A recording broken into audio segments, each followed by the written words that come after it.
Hey Internet, it's RJ. Welcome back. Thanks for tuning into this show today. Now, in today's episode, we are doing our monthly Q&A. You know the deal. Before we change the months, the Riddler has to go up, and you drop your questions down below.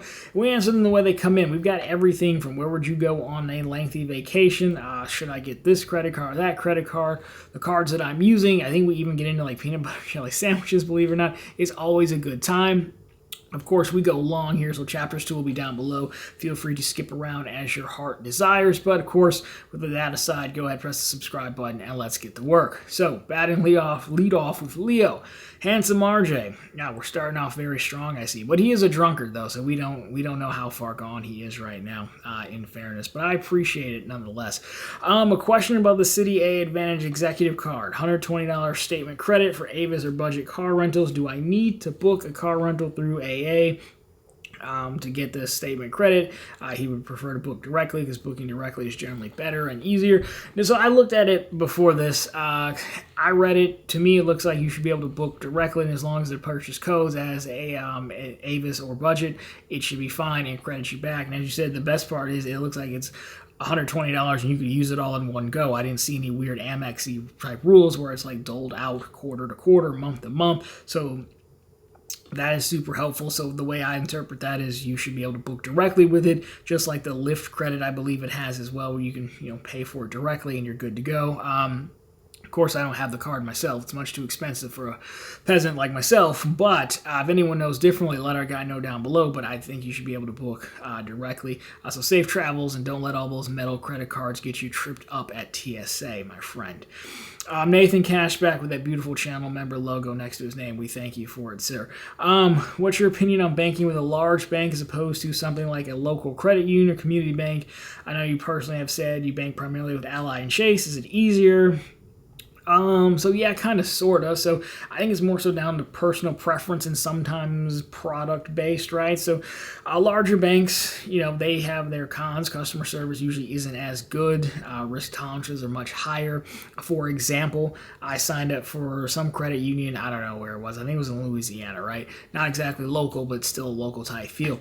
And they opened the account, and then they said, you know what, actually you have too high of check score. And the young lady actually called me to tell me she was going to close the account. That would never happen with Chase. That would never happen with a big bank. They would just lock you out of your account, and that would be it. And if you phoned in, they'd act like they didn't know.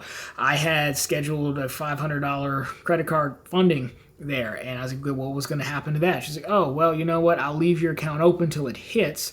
Then I'll make a note here, and then we will overnight you a check. Now, will that happen? I don't know, but at least she offered it to me, and that's kind of like local bank credit union feel. They're still nicer people, generally, in my experience. Ally story. I love Ally. I rave about Ally. I called in for Ally. I was having an issue linking a new account to my Ally account, and they're like, okay, great, the person will such and such will call you back. And I just laugh because they're not going to call me back. The back office does not contact customers. So why would you say that? And sure enough, they did not contact me. I could actually saw something that told me they were working on the account. They're never going to call me. And so that's kind of your difference. But on the other hand, I like that I can pick up the phone and I can call Chase or I can call Ally and they're there on my time. Are they actually in the country? Probably not, but they're still there. I had to call another community bank, and not my community, but you get the gist of it. You see the second channel run on the bank, and they're like, sorry, we're closed. That's annoying to me, right? So I really think the answer is have a few different banks. I would never move the amount of money I move through Ally from Chase. Chase would shut me down. But Chase is helpful to me because I write checks on occasion. Sometimes I need a cashier's check. There's cash and there's branches everywhere, and that's super helpful. Ally is helpful for the savings rate, and they don't care about how much money I move through there. It's great. But local credit unions may give you better pricing on auto loans or even mortgages or things like that. Or you just might like to do your daily banking at a local bank because you like the customer service feel of it and the service you get, and that they're nicer and they're less, they're not going to just shut you down without calling you first, right? So I think you should have multiple banks, and I think you should try the different products, and you should pick the ones that best suits your needs, and that's kind of how it works. But if I had to pick one to answer your question, I would prefer big banks because I can deal with you being a jerk, but what I can't deal with is like not being able to get to the branch if I needed, them not being everywhere, or the lack of technology, or you not being there when I need you, and that kind of stuff. So I don't know if that answers your question, but that's kind of my opinion on it, how I look at it. Just, have a few options, basically. Luke's Points and Miles. Uncle Luke Archie, we want a What's in My Wallet video. It's funny, I just did it. It was delayed because we were finishing up the tournament. So What's in My Wallet is basically a hodgepodge of cards as I just continue to hunt bonuses. I got like 6 cards in Q1, and then in Q2 I kept going. I was denied for the Shoppers Cash Rewards, go figure. So I'm working through the Altitude Power card from US Bank. I think I have like $1,200 left on that to spend, but I gotta take the car to the dealership for, a little sticker says it's time to go in, so that will probably be taken care of soon. And then I just got the Huntington Cashback card, which is a total terrible card. It's 1.5x on everything, but I was about to close my Huntington bank account. I called them up. I was like, let me just check the card offers really quick, because sometimes they do have offers. And sure enough, for the month of April, they were running I think it's spent $1,000 to get $100 back, which I understand is not much, but I sign up for anything that pays me any amount of money. So I'm working on those 2 cards right now, and then I plan to just continue my bonus hunting spree, or intro offer hunting spree, as long as I can. The denials are starting to pile up and slow me down, but just you keep shooting yourself off a shooting slump, basically. Just keep shooting. As a side note to you and whoever watched last month, I did go to my local authorized dealer for Rolex, and I did put my name down for the black and gray GMT on Oyster.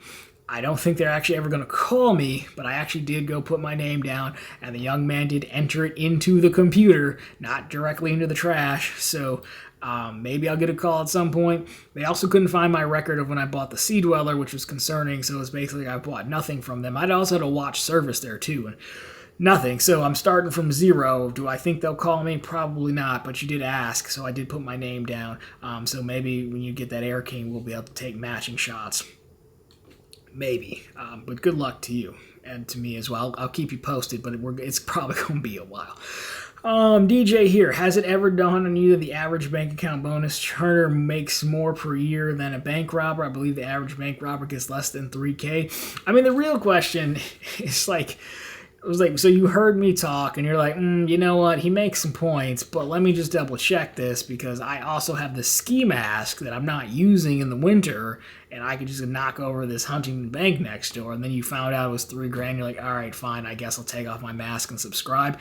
That, in my mind, is what happened to get to this question. I didn't know that. I knew people weren't just leaving out with mounds of money, and it was like really worth it.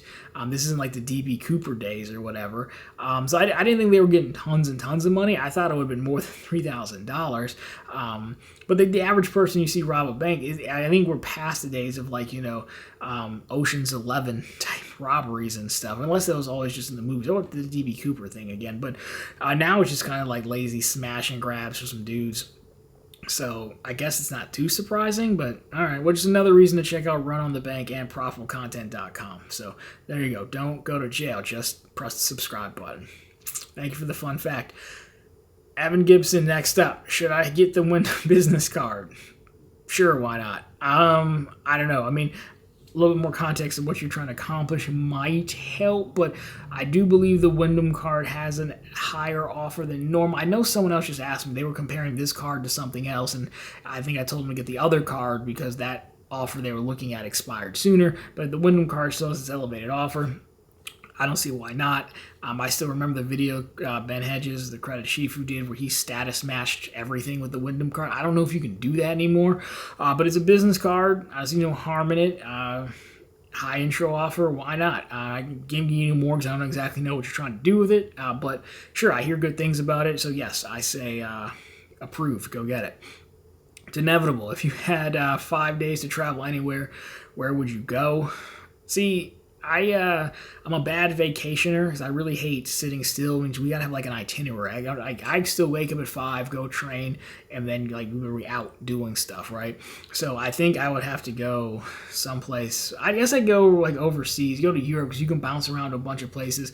Maybe you time it out so one day you can go to I don't know, Formula One race, and then, or maybe you go to like the Olympics or something, so there's something to watch. I'm like a huge Olympic fan, but there's still be enough to go see. So, like one day you're doing the race, and then like after that you go to your next place, and your next place, you could probably hit 3 to 4 places over 5 days. There's nothing specific I want to see there. I'm really more of a like, I go places just to say I went places, because you're kind of supposed to do the memory stuff and whatnot, but I'm a really bad vacationer. I like quick trips, 2 days, 3 days max, and one of those is a travel day. So if I did do 5 days, I guess I'd pick over there, but it's really more so just because it facilitates a lot of different stops and activities versus here. I've been to most of the states already, so there's not really that much to see. I guess. I don't know. I know I'm really terrible at answering this question. It's probably why you asked it. Watch me just struggle with the most basic question. But there you go. Which begs the question, why did I even get my name put on the list for a GMT? Or why am I even wearing a Skydive? I don't know. These are all life's unanswered questions. Rodrigo, next up. Chase and United are doing bonus miles and PQP campaigns. That's United's points, I guess, for spend during this quarter, and you have the options to choose miles or PQP. What are your thoughts on this? I chose 360 miles for $3K in spend.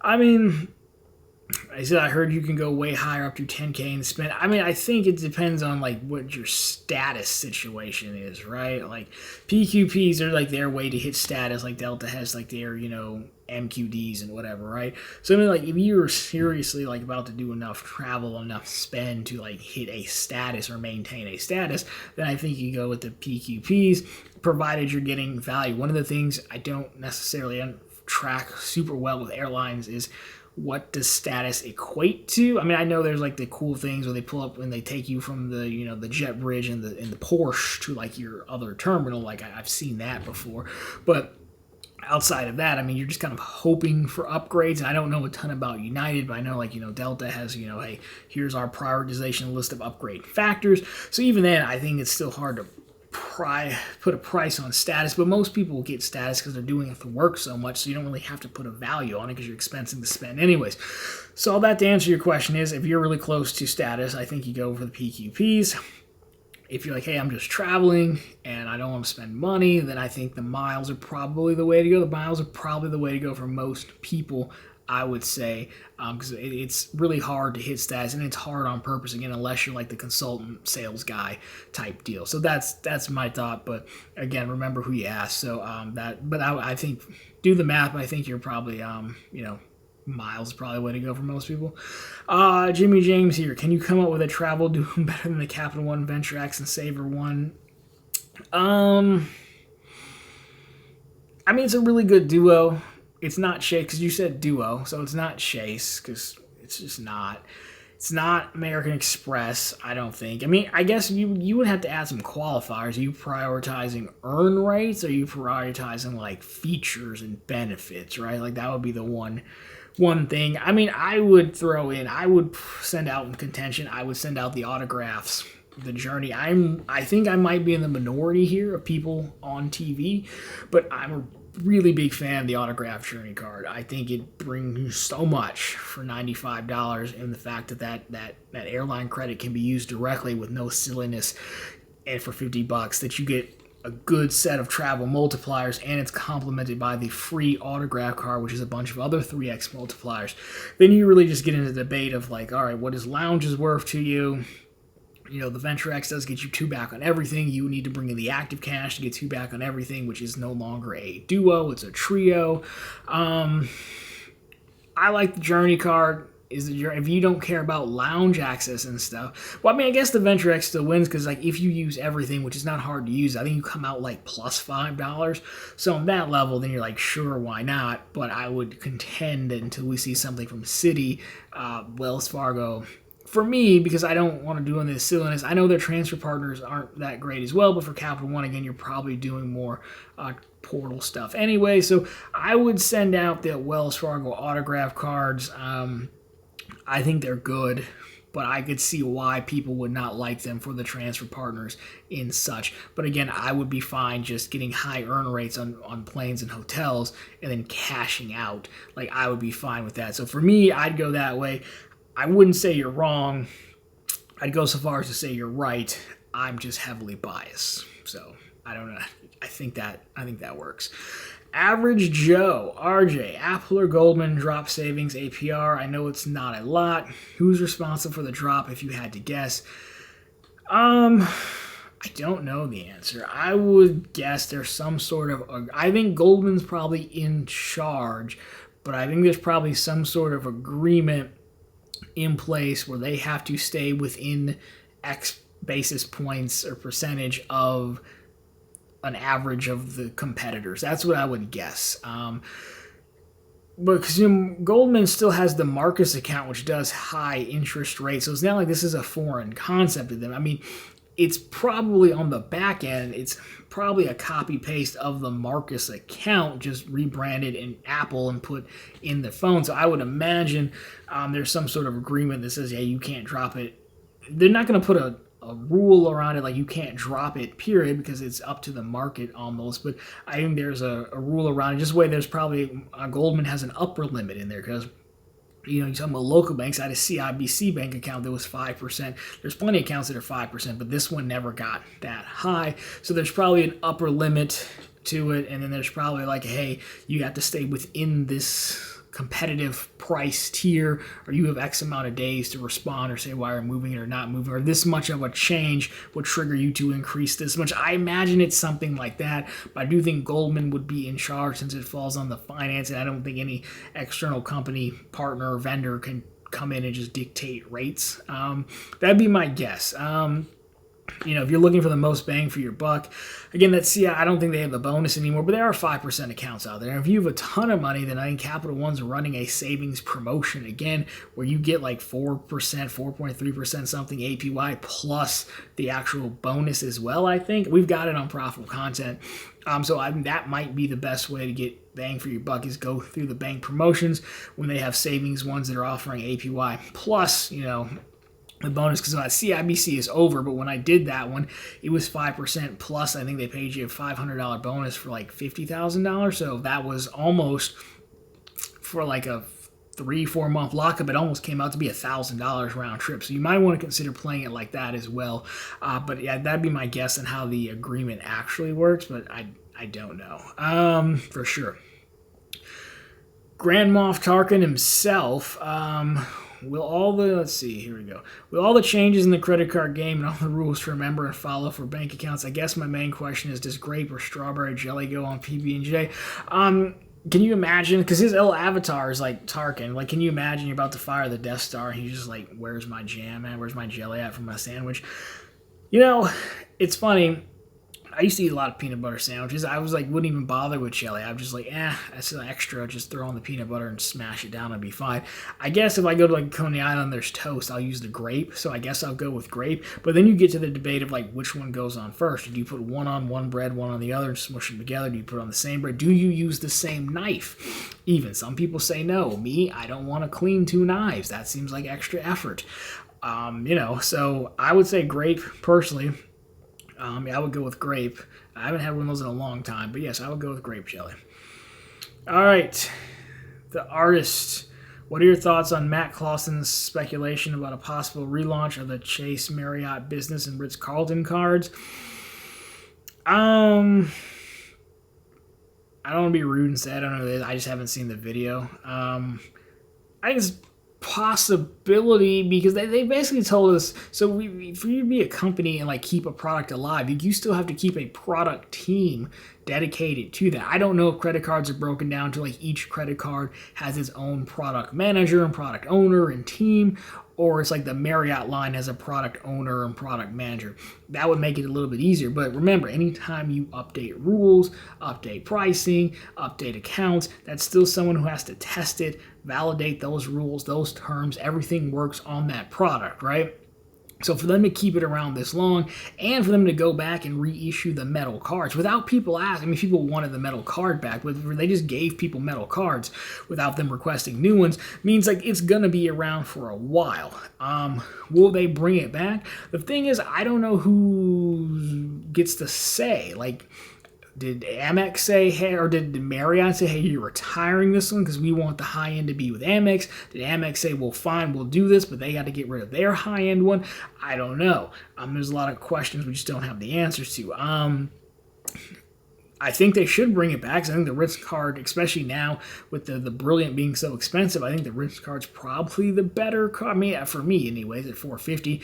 So yes, I think it's a possibility they could bring it back. For right now, whatever reason, I think it will be around to stay because they've committed the resources to doing it. I would imagine there's certainly some agreement between the three that like, hey, you can't do this, but you don't have to get rid of it because that would upset existing customers, and you can still product change to it. I don't see it happening anytime soon, but I think it will be here for a while and just be kind of one of those things. Well, if you know, you know type deals. Granted, most people know because it's all over the internet. But do I think we could see a return of it at some point? Yes, I just don't think it'll be like in the immediate future because they just refreshed the things. And I don't know if you were going to refresh it. They even did refresh that Ritz Carlton card. They gave it some new stuff and they still didn't bring it back to the forefront. So that just makes me think there's a reason that it's sitting on the sidelines. Do I think it's a possibility? Yes. Do I think it's an immediate possibility? No, because they've had multiple opportunities to and they haven't. But yes, I could see it happening at some point, which I feel like is an answer, but no, I feel like I picked both sides, which doesn't really seem fair, but it's kind of just talking out. That's how I see it.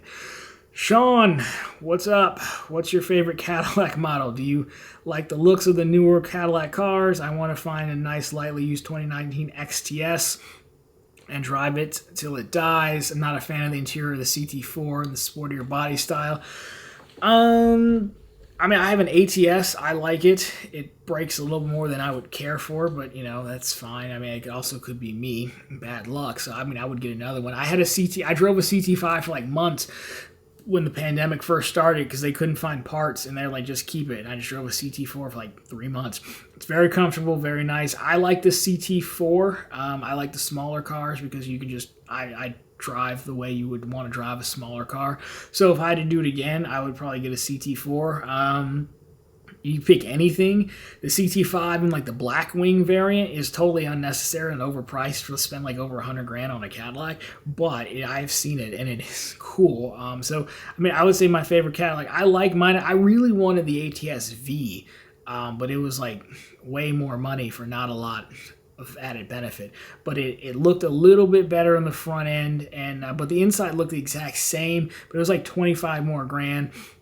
I was like, this really isn't worth it. But I thought the V series of cars, the CTS V and the ATS V, are probably the best they've done. I know they have CT4 and CT5 Vs, but now it's kind of like Mercedes and AMG. They realize people will pay more, so they just slap V badges on it all. It doesn't really mean it. There is a tier where it does mean something, but it doesn't always mean anything. But if I had to get another one, it'd be the CT4 because I like the smaller cars.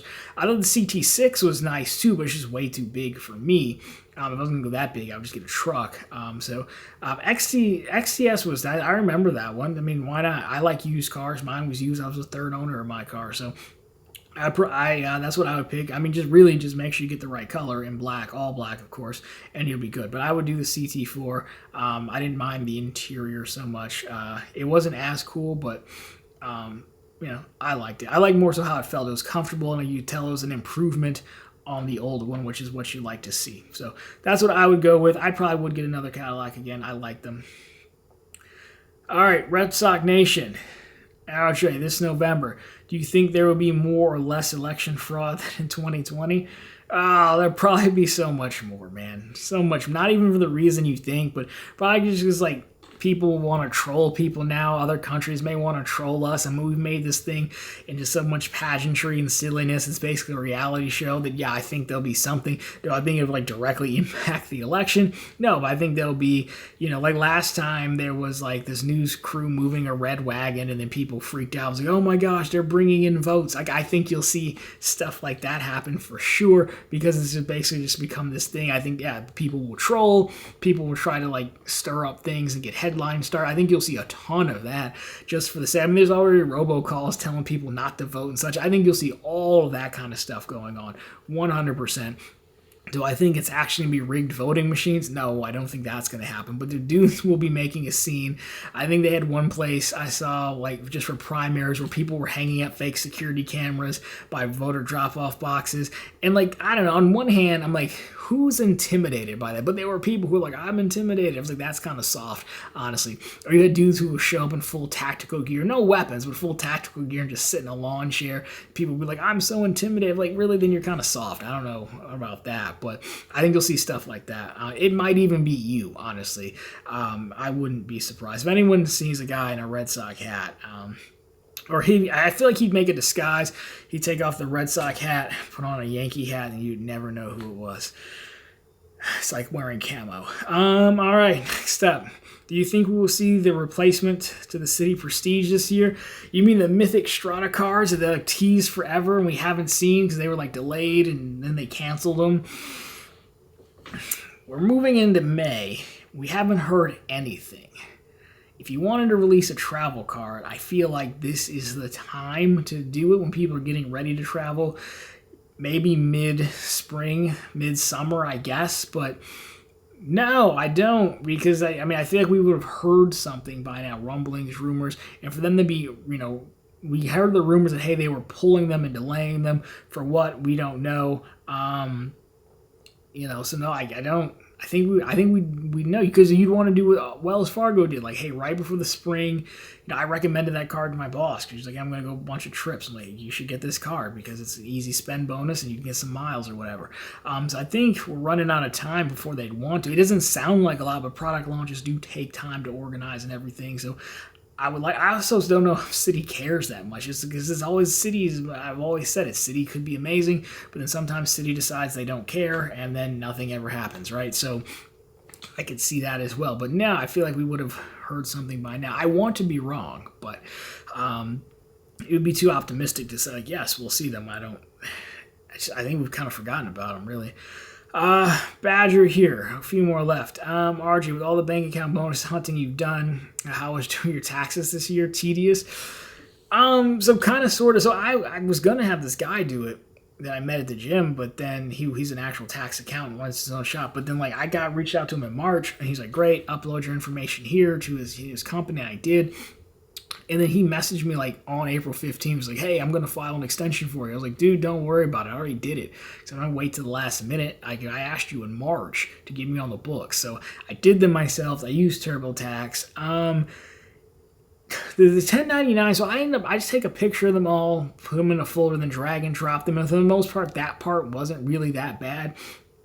It's not good at reading, like, the 1099 interest and miscellaneous are basically the same thing, but it wanted me to split those out. So that part was annoying. It's also annoying when, like, it doesn't read or it thinks that something's missing on the 1099 form. I don't know what to put here, man. The more tedious thing was actually all the expenses for the homes this year, because it was like almost $25,000. Which helped me in the fact that I only paid like $1,000, but it's because I didn't have a real job and because I took $25,000 hit on keeping houses afloat. But logging all those expenses was more tedious than anything else. Pulling up all the receipts, making sure I entered it right. At one point, TurboTax was like, hey, you're putting in even numbers, don't guess, be accurate. I'm like, it clearly rounded up for me, so I'm not sure what it's talking about because I put in odd numbers. So setting up a lot of that stuff. The good news is, like, I realized also I hadn't been doing some of it right, so I was kind of going back and fixing stuff, like fixing the LLC deal and fixing some of the houses to write off the mortgage interest and stuff correctly. And I took more time to do it this year because I did go through the mortgage process at the beginning of the year, and like when they look at your taxes, the guy's like, "Who did these?" I was like, "I did." He's like, "Oh." And I mean, they were like you just like weren't doing stuff correctly enough. So because that was kind of a problem, I did go through more so and pay attention. But it was more so the expenses than anything else. The 1099s, like just taking pictures and dropping them in, that part wasn't that bad. I mean, there were like over like 50 or so, I think. So that was a bit much, but it wasn't too bad. It took probably like 2 hours or something. I would have preferred the guy to do it because, I'm always more so. It's not about doing them. Doing them is easy enough. It's more like, hey, what am I missing, right? Where are the other things I should be doing to lower this tax bill completely, right? Besides just not having a real job. So that's really what I was looking for there, but didn't get it. So it wasn't great, but I wouldn't let it discourage you from hunting. And I have talked to some people who say like, hey man, H&R Block charges by the 1099. Well, then go someplace else or just do them yourself, because if they're charging by the 1099 in this game, like it's gonna cost. So I would, unless it's like $1 or 1099, I would just do it myself. It's really not that bad. It's just the parts where you're like, I don't know, and the computer's like, we probably know, but we're not going to tell you. You have to enter something, and you're like, I don't know. So it got it done though. So, and we paid with the U.S. Bank Card. So working on that intro offer. Rem here. I've been reducing my paycheck taxes again for me and my spouse. That way to get taxes. So basically, he's lowering the withholding amount. So he can use them for intro offers. He did mention that previous Q&A, so thank you for watching, that he's addicted to intro offers, which I mean, you can see, again, I signed up for 6 cards in Q1 and I just got my 7th, so I'm with you on the intro offers. I mean, I think that's fine. I think, me personally, I claim the littlest amount possible so that I have to pay at the end of the year. I'd rather have more of my money now to do things with. It comes in handy, and then I'll just pay you. I will, do the same as you. The reason I got the Power Card from U.S. Bank, it's a terrible card, but it's 2% back. I think Pay USA was like 1.82% this year processing fee. So, 2% offsets that, which is great. So I'm with you. I don't see a problem with it. I mean, you'll plug your numbers in and your number will be what it's going to be. I mean, worst case scenario, even if you don't have the money, you can still go on a payment plan. I wouldn't advise it, but I mean, the biggest thing is just making sure you're not like super surprised, because the biggest argument people have is for claiming too much is, they don't like, it feels like you're losing money, and getting a refund feels like you're winning. We know better, but people like to do it higher so that they don't have to have the responsibility of budgeting and having that money. So as long as you're fine with that, I think you're good. And that's what the same thing I do as well. So, and I don't think there's any problem. You have every right to do that. I mean, at some point, I don't know how quarterly taxes work. I have to pay quarterly taxes. I don't think it's because I have W-2 income, though. It's because you have all your other income, so then you have to pay quarterly. So you got to watch out for that. I mean, again, I don't know enough about it to tell you. I'm pretty sure it's just related to people who do things on the side. I don't think W-2 people have to pay quarterly taxes, but don't quote me on that. But that could be a potential concern. But again, if we have some tax people, they can sign off down below. If my guy ever calls me back, maybe I'll put you in touch. But it's a sound strategy. Caesar here. Are you planning to use your 500k MR points to go to the Maldives and knock Aunt Connie's socks off? Aunt Connie, is that Uncle Luke's thing? No, probably. How would I even get to the Maldives? I don't know. Unless you can take a Delta flight there. I'm not really sure how that would even work. I'm going to cash them out at 1 cent per point through my business platinum, my checking account, and upset. I might do it live just to upset people. It'll just be the biggest troll video I do. I won't even say a word. I'll just do it live, cash out at 1 cent a point, and that will be the video, just to upset everyone. The problem is you have to black out too much stuff, so I don't know if anyone will actually see it, but maybe I'll do it. I think it would be funny. No, Maldives. I should go to if I had infinite money, I should just do like a prank week where I do just go to the Maldives and pretend like I'm having the best time ever, but really I'd have to be outside and everyone would know I'd hate it. Is it worth the joke? So no, 500k going straight to cash back. Sorry. New Orleans will be enough. Closest to the water as I get. I know how to swim. I was on the swim team for 2 or 3 years, but not happening. It's a good troll though. Clifford here. Who wins the Q2 rotating 5% category? Chase Freedom Flex, which is hotels, restaurants, and I'm so glad you reminded. Thank you, because I was not going to remember off the top of my head. Discover, gas, EV, public transit, or home improvement. I think Discover wins for me. I mean, home improvement's a fantastic one. Many of you find yourselves at Home Depot or Lowe's often. Gas is an easy one as well. I prefer gas and home improvement. Restaurants, for me, I just don't spend a lot of money. I mean, it's entirely possible people do spend a lot of money at restaurants. I don't.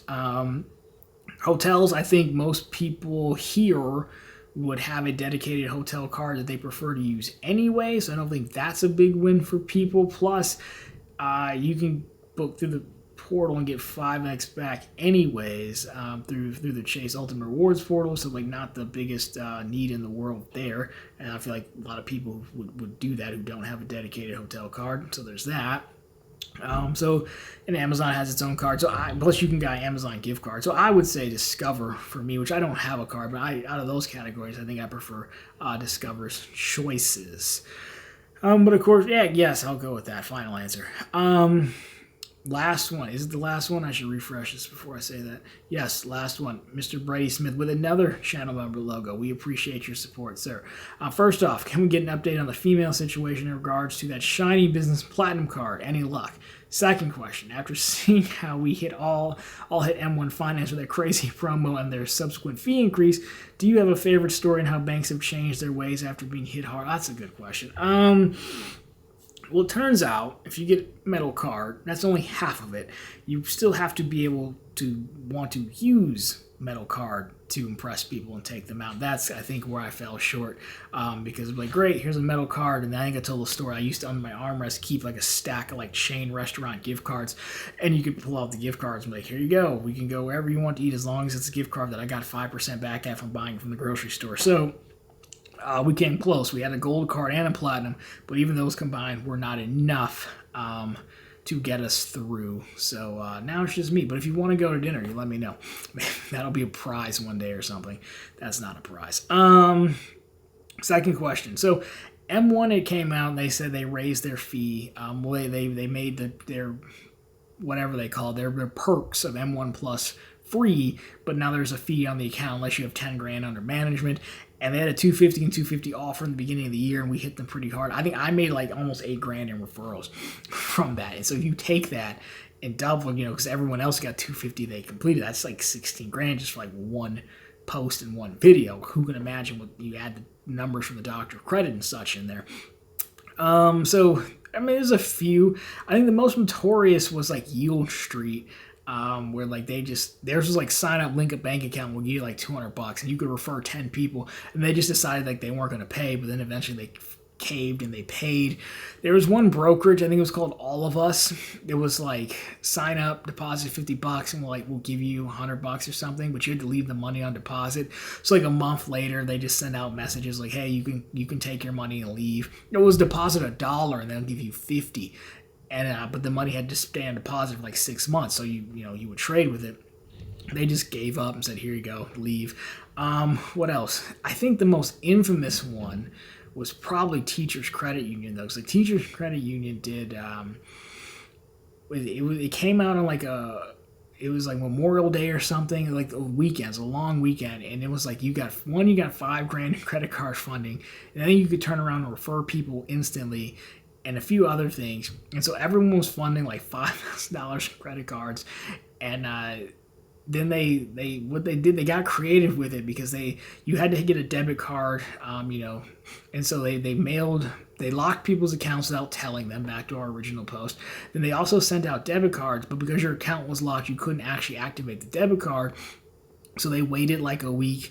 And then they also sent out statements, which I've never gotten a statement in the first week of an account. But the reason they did this, part of the bonus was you had to opt into e-statements. So basically they just pulled out all the stops to make sure you weren't going to qualify for the bonus. Because even if you did get in, by the time they did the whole review and reactivated your account, you called to get a new debit card to hit your debit card transactions, it would have been too late. Like your qualification period would have been over. And so they were probably the worst. That was probably the most work I've seen a bank go through to avoid paying out. I think that today is still the most infamous one. We should do that's the whole video topic. I think like the worst promotions ever. It's actually a good topic. I think. Let me know down below if you want to see that, because a lot more stories come to mind, and we could probably just sit here for another 20 minutes and shoot it about bank promotions gone bad. I want to say one more, Wyndham, because this is funny. Because Wyndham, I can't remember. There was like a business account. There was like debit card spend, right? Spend so much money on a debit card. So we started running it through PayPal Bill Pay, but to like pay your bills with the debit card. And eventually they blocked that. And eventually they changed the rules mid promotion, but they didn't tell anyone it wasn't going to count. Then they started adjusting points balances. Then they restricted how you could transfer out your points. So it was pretty bad. You had to fight. They finally did pay me something. No one got all of what they wanted. But the best part is someone from Wyndham actually reached out to me and was like, hey, would you be interested in like a sponsorship? I usually don't reply to these things because most of the time they're just some made up thing. But this one, I was like, hey, thanks for reading. I didn't reply. Then he reached out again. I was like, look, man, I covered Wyndham, and Wyndham management changed the bonus structure, and people got ripped off. So like, no, I can't cover this. I was like, can you speak to that before we move forward? And he didn't say anything. I was like, the nerve. Like, you must not know who I am, sir. So that was a funny one just because of that as well. So no, we should do that should be a good topic. But anyways, solid question to end on. That is all of your questions, and we made it under an hour. It's going to make most of you happy, I'm sure.